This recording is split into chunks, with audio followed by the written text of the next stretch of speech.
એટલે અને નાણ બાપુના ભજન ખૂબ સાંભળ્યા. ભાગશાળી એટલો છું કે નાણ બાપુ જ્યાં જ્યાં ગયા ત્યાં ત્યાં હું ગયો છું. અહીં બાકી હતું તો અહીંયા આવ્યો છું. હજુ એક સ્થળ બાકી છે. ગઢડામાં પણ હતો, અલેન્ડામાં પણ હતો, બાપુના ગુરુ આશ્રમમાં, જ્યાં હરિરાનંદ બાપુ ભજન કરતા એ જ જગ્યા ઉપર બેસી અને ધ્યાન ભજન કરવાનો મોકો મળ્યો છે. એટલે એક પ્રકારે આ સદગુરુ કૃપા છે, પરમાત્માની કૃપા છે. તો હવે આજે અહીંયા મને આપ શ્રી સૌ પ્રથમ પહેલાં હું ખૂબ ખૂબ આભાર માનીશ અમારા બાપુનો.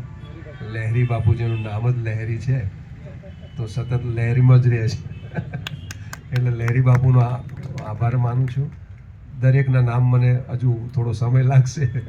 બધા જે મોહનભાઈનું યાદ રહી ગયું. તો ભાઈ શ્રી છે, તમે છો, બધા મારા પીએસઆઈ સાહેબ છે, પ્રવીણભાઈ સાહેબ છે, એમનું યાદ છે. અત્યારે વસરામભાઈ છે, અમારા પાર્થજી છે, મહેશભાઈ છે, બધા મારા વાલા છો. અને મારી ઓળખાણ એ છે કે હું તમારો છું, તમે મારા છો. આટલી મારી ઓળખાણ છે. ભજન સિવાય કંઈ ગમતું નથી, પણ ઘણી જગ્યાએ કંઈક કરવું પડતું હોય છે. નથી કરવું છતાં કંઈક કરવું પડતું હોય છે. અને એને અકર્મ સ્થિતિમાં કહેવાય, કારણ કે ઈચ્છા ના હોય છતાં, અને ઈશ્વરની ઈચ્છા હોય. કોઈ કાર્ય એવા હોય જે ના કરવાના હોય પણ કરવા પડે છે. પણ એ ધર્મ માટે, અધર્મ માટે નહીં. ધર્મ માટે જ્યારે કાર્ય કરવા પડે ત્યારે અકર્મ છે, એમાં પાપ પણ નથી ને પુણ્ય પણ નથી. તો નારાયણ સ્વામી અને બાપુ એની વાત તો હવે હું મારા નાના મોઢે કેવી રીતે કહી શકું. નારાયણ હું તુજ નમું ઈણ કારણ હરિયાજ, જીણ દીણા જગ છંડણો તીણ દીણ તે શું કાજ. કારણ કે તમે જે કાર્ય ઉપાડ્યું છે આ બધા હીરા છે. કારણ કે લાખો માણસો ઇમ્પોર્ટન્ટ નથી. લાખો માણસ ભેગા થાય પણ એ બીજી મોત લેવા ભેગા. અહીંયા જે છે બધા હંસ છે અને એને મોતીડા ચરવા માટે આવ્યા છે. એટલે આપ સર્વને મારા નતમસ્તક વંદન છે. આપ સર્વને, બધી માતાજીઓ છે, મારી માતાજીઓ છે બધી. મારે તમે જ્યારે મને ચાંદલો કરતા હોય ને એટલે હું કલ્પના કરું છું મારી ખોડિયાર છે, મને ચાંદલો કરીએ છે. અને જ્યારે મારી પૂજા થતી હોય તો ભગવાન શિવને યાદ કરું છું. આ મારી પદ્ધતિ સમજાવું છું. ત્યારે હું શિવને યાદ કરું છું અને કહી દઉં કે આ પૂજા મારી નથી, આ તારી છે, કારણ કે તારા નામ ઉપર છે. કોઈ મનુષ્ય મહાન નથી, મહાન ઈશ્વર છે. પણ અહીંયા જે લહેરી બાપુએ જે લહેરી અથવા તો આ એક આટલા 79 હા લહેર ભારતી બાપુ છે. ભગવા પહેરવા જરૂરી નથી, પણ ભગવાના જે પહેરીને કામ કરવાનો એ તમે કરો છો. બાકી ભગવા પહેરેલા તો ઘણા ભંડારા ખાઈને મજા કરે છે, મેં એવાય જોયા છે. હકીકત કહું છું, આમાં ખોટી કહેવાની જરૂર નથી. પણ મને એટલું થયું છે કે ભાઈ આ લહેરી બાપુને આપણે સપોર્ટ આપવો પડશે. અને આપણે જરૂર પડે તો મને પણ કહેજો, મારી યથાયોગ મદદ હું કરીશ. બરાબર, ભગવાન જે કરાવે તે. પણ બાપુએ આટલું જે ચલ્યું છે એ ખરેખર અદ્ભુત છે. અને હું તો કહું છું, અહીં નહીં બધે આખું કેવડું મોટું કચ્છ છે. કચ્છ કેવડું મોટું છે.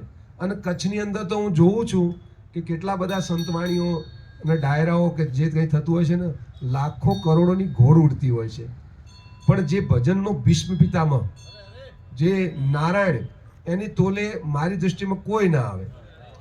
અને સાધુપણું પણ એવું, ભલે કોઈ એને ભૂલી ગયા હોય પણ એનું સાધુપણું પણ એવું નારાયણ બાપુનું કે એની સાધુના તોલે કોઈ સાધુ ના આવે. તો આની તો એવી અદ્ભુત જગ્યાઓ હોય છે. એના પાછળ જેવી રીતે અમુક મોટા મોટા કાર્યક્રમો થાય એવા કાર્યક્રમો થવા જોઈએ, પણ નથી થતા. એનું કારણ કંઈક એ જાણે, કારણ કે આપણે તો અજ્ઞાની માણસ છીએ. પણ છતાં જે નારાયણ બાપુને પ્રિય છે ને, એમના થ્રુ મને એવું લાગે છે એમના થ્રુ જ આ કાર્ય કરાવે છે. અને એમને જે નારાયણ સ્વામીને, નારાયણ બાપુને જે પ્રિય છે એ લોકોને જ અહીં બોલાવે છે.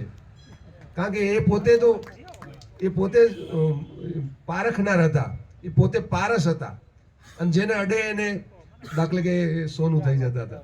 તો એ એવા હિરલાઓને જ હોતતા હશે મારી દૃષ્ટિમાં. તો આ કેટલો સમય મારે બોલવાનું છે? તો કારણ કે ભજન આપણે સાંભળવાના છે. અને જાજુ વધારે નહીં લઉં, કારણ કે મને એક ટેવ છે.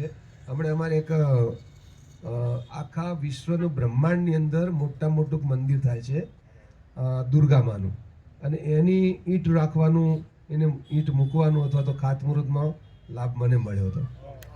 ત્યાં કેટલાક એવા આવ્યા હતા, 1-1 કલાક બોલ્યા.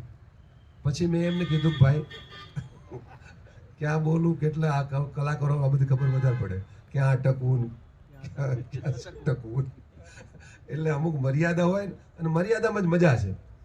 ભગવાન કૃષ્ણે છે ને કીધું છે, મારો ભક્ત અતિ ખાય નહીં અને બિલકુલ ભૂખ્યો પણ ન રહે. મારો ભક્ત એ હોય જે વધારે સૂવે પણ નહીં અને વધારે જાગે પણ નહીં. તો મર્યાદામાં મજા છે. એટલે હું મારી મર્યાદામાં થોડુંક કહીશ, કારણ કે જ્ઞાન તો હું તમને શું આપું? તમે પોતે બધા જ્ઞાની છો, ભજનાનંદી છો, ભજનના આરાધકો છો, ભજનના ચાહકો છો અને ભજનના આરોગો છો મારી દ્રષ્ટિમાં. અને ભજનનો સતત તમે ભજનમાં છો, કારણ કે હું તો કદાચ કેટલા વર્ષે પહેલી વાર તમારી સામે આવ્યો છું, પણ તમે તો મહિનાની અંદર 2 વાર દર બીજે તમે મળો છો અને ભજન કરો છો. ઓમ નમો નારાયણ. એટલે વંદનીય તમે છો. અને એક સાધુ તરીકે તમે મને બોલાવ્યો. મારું એક માતાજીઓ અને આપ સર્વે એક સુંદર મજાનું સ્વાગત કર્યું. હું બહુ રાજી થયો છું. અને પરમાત્મા આપ બધાને સુખી રાખે, મારા આશીર્વાદ છે. અને પરમેશ્વર સદા સદૈવ આપના પરિવારને પણ સકુશળ અને હસતું ખુશતું રાખે, અને કાયમ માટે આપના પર માતાજી ભગવાનની કૃપા, રામાપીરની કૃપા રહે, એ મારા આશીર્વાદ છે. એ આશીર્વચન સાથે હવે હું જાજુ નહીં કહેતા, આપને વંદન કરી મારી વાણીને વિરામ આપું છું. ઓમ નમઃ નારાયણ.